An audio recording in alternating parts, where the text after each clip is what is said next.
जय जगन्नाथ समस्त को मो यूट्यूब चैनल पीएनबी मोटिवेशनल को स्वागत। मु मो चैनल रे मोटिवेशनल टॉक सहित विभिन्न कवि मानकर उक्ति काव्य गुड़ी को आपण मानक सम्मुख रे रखिबा पई चेष्टा जारी रखिछि। भाबुछि आपण मानकु निश्चित भाव रे भल लागुथिबो। ताहले आउ डेरी काहेकि करिबा, लाइक एवं सब्सक्राइब करिया को जेपरि न भूलंती।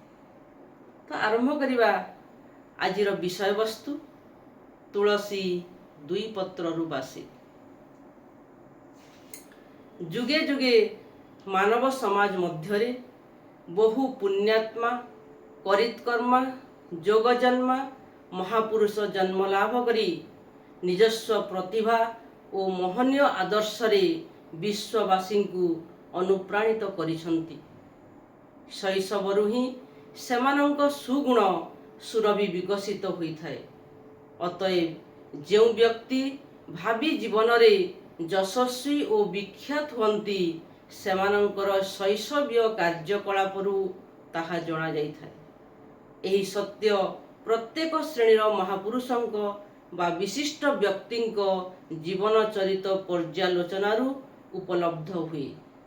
एणु महापुरुष बा विशिष्ट व्यक्ति मानकर जीवनादर्श उपरे आधारित जेउ सबु लोकवाणी आज मध्य सर्वसाधारण रे गृहीत और स्वीकृत होई आसीछि तन्मध्यरु तुलसी दुई पत्रु बासी अन्यतम।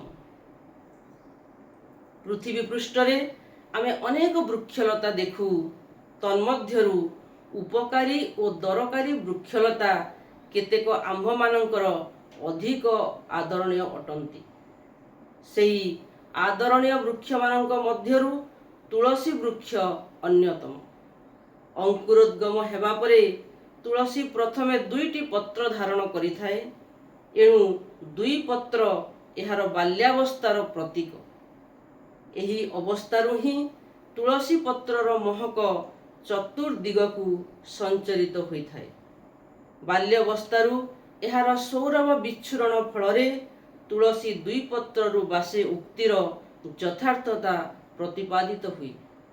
परवर्ती कालरे एही गुल्म पत्रगुच्छरे आच्छादित हुई एहार सुबासरे चतुर्दिग चहटाई देवा पई सफल हेबार उज्जवल संभावना एही दुई पत्रर सुगंधरु प्रतीयमान होइथाए।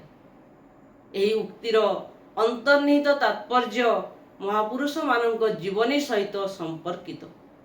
उषालोक और प्रातकालीन वायुमंडलीय अवस्थारु दिनर पाणीपाग संपर्क रे सूचना मिलिबा भली जणे व्यक्तिंक बाल्य जीवनर सुमहत् कार्यकलापरू भविष्यत जीवन रे से जणे महापुरुष हेबे बोली स्पष्ट आभास मिलिथाए।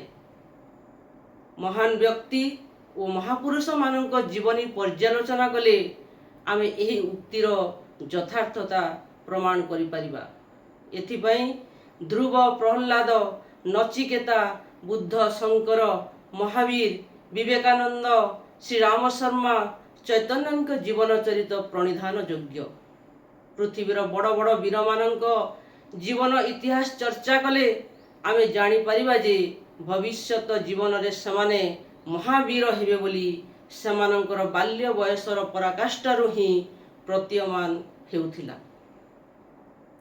उच्च आदर्श और महत् गुणावली रे भूषित हेबा केबे हैं पितृ परंपरा रे व वंशानुक्रमिक होई न पारे।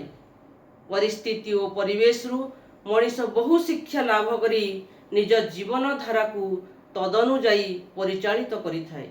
एणु शिशु मानक निमंते अनुकूल परिवेश और परिवेष्टनी उपलब्ध हेले सेमानंकर अंतर्निहित सद्गुणावलीर विकास संभव हेबो एवं बाल्य कालरू सेमाने तुलसी तुल्य सुबास वितरण करने को समर्थ हेबे।